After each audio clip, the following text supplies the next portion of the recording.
Hey guys, thanks for clicking on this video. I'm so glad you're here. I am going to be doing my reading wrap up for the whole year of 2021.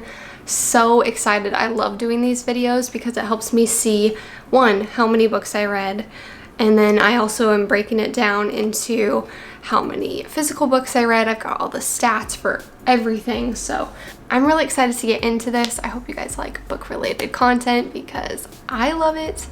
I wrote down my stats for the year. So in total, I read 39 books.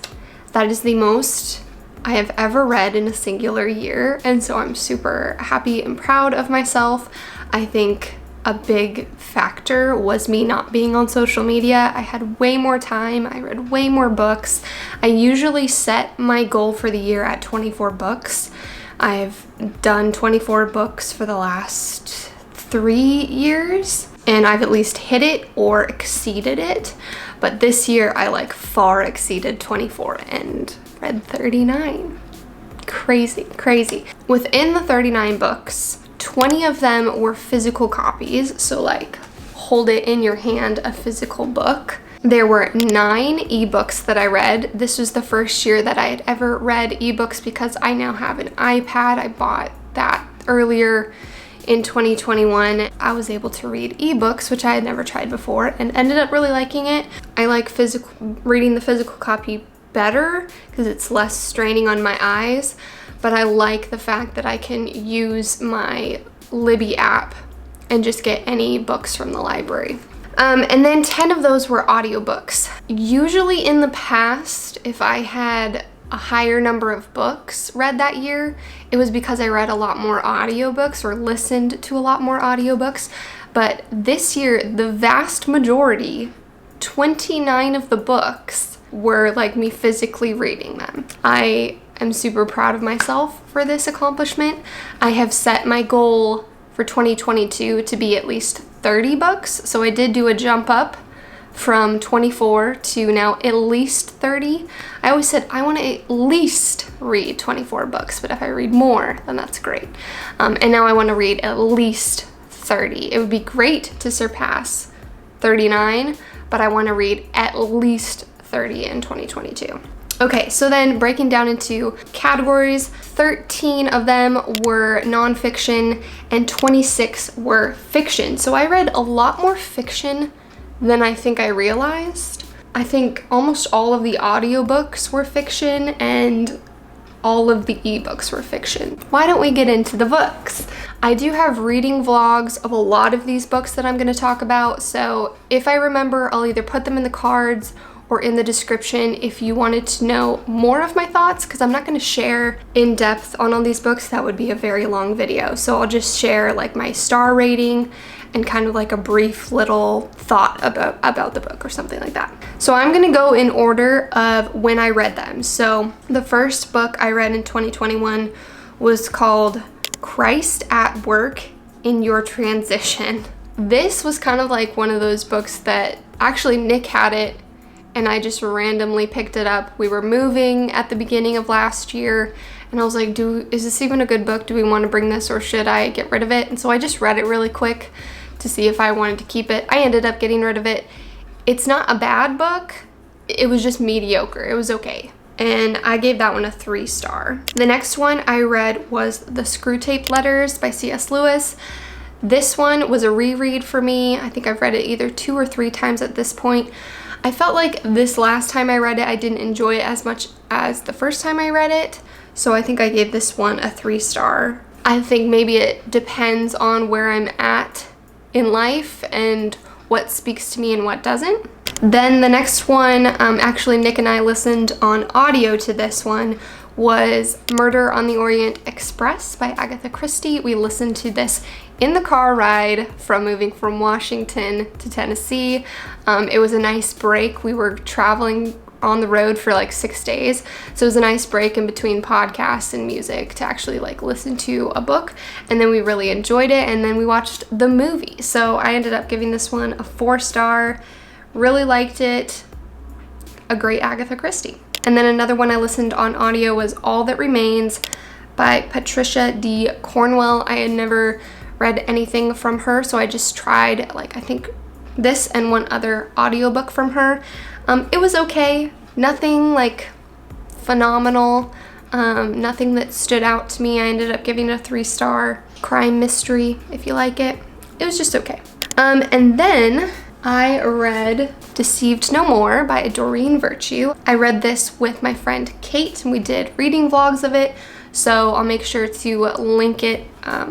It's over there, isn't it? Link it if you're interested in seeing more in-depth thoughts of this. I really loved this book. I loved her testimony, and I ended up giving this one a 5-star. All right, and then the next one was another Patricia Cornwell, and this one was Postmortem. Again, I can't really remember too much about this.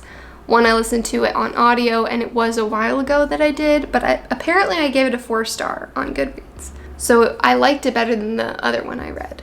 The next one I read on ebook was The Sugar Queen by Sarah Addison Allen. I had just gotten this randomly on my Libby app, and I think this was the first book that I tried to read on ebook, and I ended up really liking it. It's kind of a magical realism fiction book, but I thought it was cute, and I gave it a 4-star. And then the next one was The Monogram Murders by, I was gonna say Agatha Christie. It's not Agatha Christie. It's Sophie Hannah, and she has her whole new Hercule Poirot series, and so this is the first one. I bought this a while back and finally read it, and I really, really enjoyed it. I really liked Sophie Hannah's take on Agatha Christie's characters. I thought her writing was really good, and I really enjoyed this book. I ended up giving it a 5-star. Then the next one I read was also on ebook, and this was gifted to me by the author. It is The Downline, and the author had seen some of my anti-MLM videos and thought that I would really like this book, and I did really enjoy it because it is about MLMs and kind of the darker sides of it, but it's fiction, so it's kind of taking you through this lady's life, and there's a missing person, and it's very intriguing, and I ended up enjoying it because, like I said, I have spoken out against multi-level marketing, and so that's kind of like what this book alludes to, and so if you're interested in that, you might like it. I ended up giving it a 4-star. The next one is Don't Waste Your Life by John Piper. I was really looking forward to this one just because I had heard so many people talk about it, and yet I feel like I was pretty disappointed in it. It wasn't bad, but I just thought it was going to be more impactful. I ended up giving this a 3-star because it felt very repetitive, and I found myself kind of bored reading it. And that usually doesn't happen because I love Christian nonfiction. So I don't know if it was just this book or John Piper's writing style. I'm not entirely sure. I can understand why people like it because it is good, and the content, sorry that the lighting's getting kind of weird. The content in it is really good. It just wasn't for me, you know? It wasn't like a standout Christian nonfiction that completely transformed my life. I'm wondering if I need to close my blinds because I might have to close my blinds soon. And then the next one was Managing God's Money by Randy Alcorn. This is one of my favorite books that I read this year. So good, you guys. Like, this completely transformed my view on money. I could probably even read it again right now and still learn something from it. It's not even that large of a book, but what he says in here is just so needed. We have this desire to just like pursue money and wealth and finances, and that it's like we find our security and our strength in what's in our bank account. This just really helps if you feel like you have a poor grasp on money, and realizing that everything is God's and he entrusts us with it. I highly recommend this book. It is so good. The next one I read on ebook was Lock Every Door by Riley Sager. This was my first Riley Sager book that I had read, and I loved it. I had never read a thriller before this either, and so, man, it got me hooked. I realized that like thrillers were just such a genre that I was like really enjoying. Like, I like mysteries, but sometimes they can be slower, and thrillers are a lot more fast-paced, and I loved that about this book. So good. I gave it a 5-star. The next one I also read on ebook, and that was The Night Swim by GOLDIN. And this one was also really, really good. It has some heavy topics, so please read the description before you read it, because it does talk explicitly about things that you might feel uncomfortable reading about. But the thrilling aspect of it, the mystery aspect of it, the courthouse aspect of it, the podcast aspect, there's just so many different dynamics to this book, and I really enjoyed it. I ended up giving it a 4-star, and I'm excited to read another book from this author. I think it is time to close the blinds. Hopefully that works. The next one I read I don't have with me because my friend lent it to me, and that was A Voice in the Wind by Francine Rivers. This book was ginormous. I know a lot of people really like it as like Christian fiction. It was so big and lengthy. I liked it. I ended up finishing the series. This was my least favorite book though. Then the next one I read was Off Season by Anne Rivers Sidens. I picked this up at the thrift store for like 50 cents. Knew nothing about it, figured I'd give it a shot. I was not thrilled with this. I was pretty bored with this. And yet, I gave it a 2-star because I was bored. What is happening? Maybe the sun went behind a cloud when I was doing it. Hold on. I think we're gonna be stuck with a little bit of this lighting. Hope it's okay. I gave this a 2-star, and yet I keep like thinking about it, if that makes sense, because I think I explained this in my summer wrap up, was I loved the atmosphere that this put me in, but I was bored with the plot. It's just basically a contemporary grief novel. I keep looking in the viewfinder and I've like got like specks all over me. So yeah, wasn't my favorite, but I remember it well. That one's kind of stumped me a little bit. The next one I read was Fault Lines by, I was gonna say Fault Lines by David Baucham. I don't know why that came into my mind. Fault Lines by Voddie Baucham. I did a full dedicated reading vlog to this. I highly suggest you checking that out to hear more of my thoughts. I loved this book. I gave it 5 stars. Then I read The Girl in the Train. I'm kind of like trying to make sure that the lighting doesn't go on my face, and then hopefully we're good with that. The Girl on the Train by Paula Hawkins. Not a fan. Really, really don't like this book. I thought I was gonna really enjoy it. I didn't. I explain it more, I think, in the summer wrap-up, which I will have linked if you want to hear more in depth, but I really hated this book. I think I gave it a 2-star, but it kind of straddled the fence between a 1 and 2-star. Then the next one I read, I also don't have the physical copy because that was another one my friend lent to me, and that is Uninvited by Lisa TerKeurst. This was my first Lisa TerKeurst book. I went in not expecting to like it very much, but I ended up really enjoying it. I think I gave it a 3.5 star. There was just certain things that I couldn't really relate to, and so it didn't feel very impactful, if that makes sense. But overall, I actually liked it better than I thought I would. The next one I have is The Body in the Library by Agatha Christie. This is a nice little short Miss Marple mystery. Really liked it. I gave it a 4-star. I love Agatha Christie. If you want just like a calming as a murder mystery can be, Agatha is your gal, okay? Can I move over? No, it's like right in my face now. I'm like trying to do this. Ah. The next one I read was Coupon Crazy. This is by Mary Potter Kenyon. She sent me a few of her books a while back.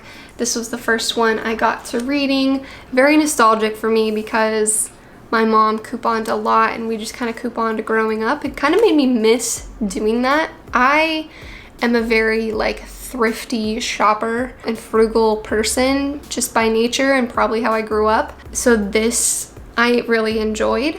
I give more of my thoughts in my summer wrap up, so if you want to hear that, you can watch. I really suggest watching that video because I have better thoughts towards these books. I think I gave this one a 3-star. The next one I read was the second Sophie Hannah book in her new Hercule Poirot books series. My mind just went blank there for a second. And that is Closed Casket.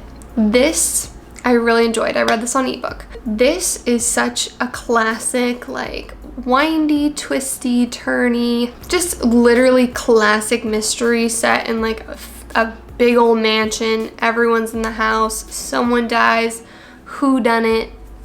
Loved it. I gave it a 4-star. And then the next one I read on ebook was an Agatha Christie. It was The Caribbean Mystery, right? A Caribbean Mystery, sorry. This one I thought was gonna take place on a cruise ship based off of the cover. And I was thoroughly disappointed when I realized it had nothing to do with cruises or ships. And it was just like a beach resort. It was okay. It wasn't my favorite of hers. It also wasn't my least favorite. I think I gave it like a middle of the road 3-star. It was fun enough, but yeah, not what I was expecting. And actually I went out of order. I read this one before I read that last one. This is The Silent Patient by Alex Michaelides, and I read this in 24 hours. This is the fastest I have read a book maybe ever. This drew me in. Such a fast-paced, thrilling thriller. I really, really loved this, and I highly recommend. Don't go in with any spoilers because the twist is what makes this book so incredible. I love it. I'm trying to read The Maidens. I haven't been able to get into it like I got into this one. Hopefully I'll finish it in 2022. It's just not as captivating. That one was captivating from the very beginning. So good. I gave it a 5-star. The next one I read was Black Coffee. I thought this was an Agatha Christie. This is again not Agatha Christie, but kind of Agatha Christie because she wrote a play that this guy, Charles Osborne, turned into a novel. So he kind of takes the liberty and makes it into a novel. So it is kind of by Christie, but it's also not by Christie. But I actually really enjoyed this. I love coffee. I liked the premise. I would have loved to watch this in the theater. I enjoyed it. I gave it a 3.5. Okay, the next one I read was The Power of Integrity by John MacArthur. This is one I've been wanting to get to for a long time. Finally did, and really enjoyed it. I think that this is a really important topic and spurred me on in a lot of ways, so I really, really loved it, as well as want to read more from John MacArthur because I have some more of his books. I enjoy his writing, his teaching, all that kind of stuff. This is a good one. I give it a 4-star. The next one I listened to on audiobook was the second in the Mark of the Lion, I think the trilogy is called. And it's called An Echo in the Darkness. And I think I liked this one the best out of all 3 of them. Yeah, I think so. I gave this one a 4-star. This one was a lot more engaging, entertaining. I felt like the faith was better in it. I just liked overall this book better. They are very lengthy though. I think I realized I'm not really a fan of super lengthy books. But for what it's worth, I did enjoy this one. The next one I read on ebook was The Last Time I Lied by Riley Sager. This one I really, really liked. I'm trying to maybe I'll make a video talking about my favorite Riley Sager books after I finish. What do I have? 1 more to go? But I loved this one. This one is like a summer camp setting. So eerie, but I felt like I was literally there. I really, really liked this one. There were some things in the book that I wasn't crazy about, but if those weren't in there, then I probably would have given this a 5-star. I ended up giving it a 4.5, but it is very close to a 5-star. Probably could be a 5-star if I just overlook some of the smaller details I wasn't like crazy about, because truly when I think about like the plot of the book, I think it was one of my favorites. I'll have to try and do a Riley Sager favorites and list them in order and what I like about them. The next one I read was The Mystery of Marriage, Meditations on the Miracle by Mike Mason. This book started off so strong. I thought this was going to be my favorite marriage book of all time, and then it got weird. And when I say weird, I don't really mean weird. It got into some things that I disagreed with kind of heavily. I don't think it deters from the overall message of the book, but do I want to get into it? Basically, there was some things said in here that really kind of irked me because I don't believe in the one, and there were some things that he said towards people that hold that belief in a very rude way. I don't know. It's hard to explain. I just remember being really irked by this book. So that's unfortunate because there were some really good things in this. I still ended up giving it a 3-star because there were some really good things in this. Like I said, I liked a lot of the chapters in it, but there were some things that I disagreed with so heavily and found so frustrating that kind of ruined the rating for me overall. So that's unfortunate. Then the next one I listened to on audiobook was As Sure as the Dawn, which was the last in the Mark of the Lion trilogy. This one was pretty good as well. The faith was really good. I felt spurred on by this one. This one and the second one I enjoyed a lot more. The first one I just was not a fan of. And I almost stopped the series because of the first one, but I really liked the second and the third one. So I don't know. Overall, I think it's a pretty good series and you would probably get a lot out of it. And I know a lot of people really love it. So I think it's just the type of book that it was and the length of it wasn't something that I was a crazy fan about. So, but that's just personal preference. The next one I read was Radical Together by David Platt. I love David Platt. I've read so many of his books. This one was super good. I have a reading vlog where I explain a little bit more about why I like this one. This one talks primarily to the church as a body, and I really liked that aspect of it. So if you're looking for a good book on church involvement, what the church should be doing, what you should be doing in the church, this is a good one. And it's not very long, so it wouldn't take you very long to read. Then the next one I read on ebook was Home Before Dark by Riley Sager. This one was all about this haunted house. Oh my gosh, it was so creepy. I remember telling Nick about some of the scenes in the book, and I was just so creeped out by it, but that's what made it so good. So I ended up really, really liking this one. I think I also gave this one 5-star. Yes, I did. I really like Riley Sager's books, so I gave this one a 5-star as well. Loved how he wraps up his endings. They're just so intriguing to me. And then I read another Riley Sager book, Final Girls. This was his very first novel, and this one, okay, I just talked about how much I liked Riley Sager's books, and then this one is a no-go for me, okay? I talk more about it in a reading vlog. Super gory, very sexually explicit. Not a fan of it. I gave it a 2-star. And then the next one I listened to on audio was Seeking Allah, Finding Jesus by Nabil Qureshi. Such a good book, you guys. And I learned so much about Muslims and their culture and even just their culture in America and how he grew up. It was fascinating, and how he came to Christ. Such a cool testimony. Highly recommend it.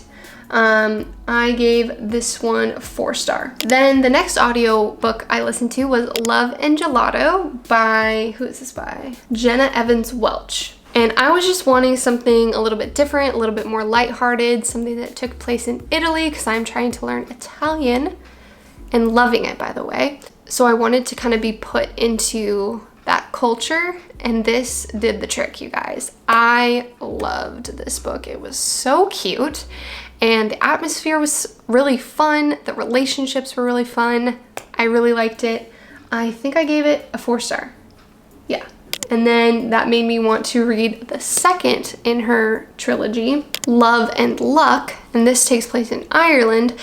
Again, such a cool concept. She delves into relationships so well. She doesn't just do romantic relationships. She does sibling relationships, parental relationships, just so many different aspects to relationships that she does so well, I feel like.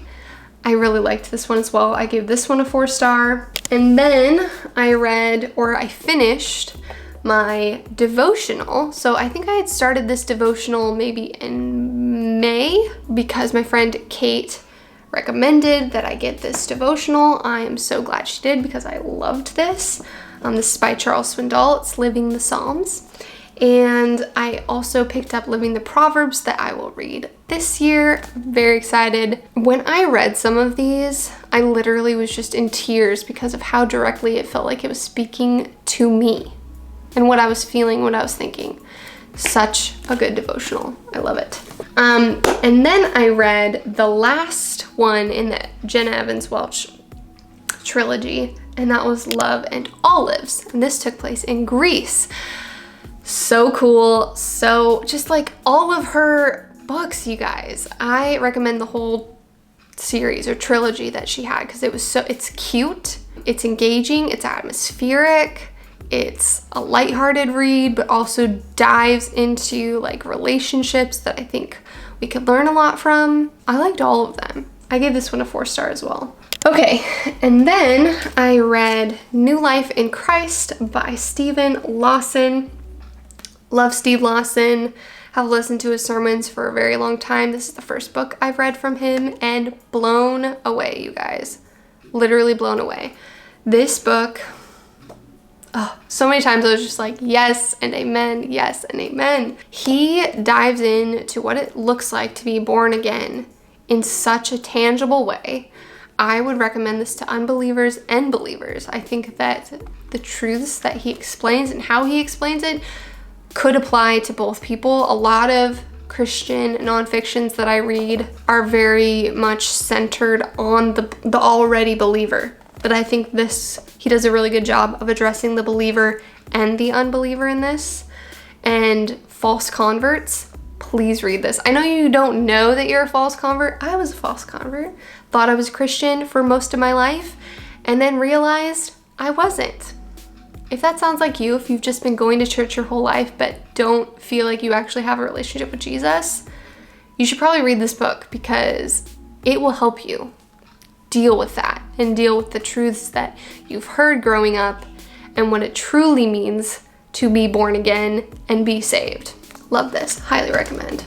And then the last book I read was an ebook, and I did a whole vlog on this because it was a very Christmassy reading vlog, and that was Catching Christmas by TERRI Blackstock. This was my first Christmas book that I had ever read on recommendation from Oshina.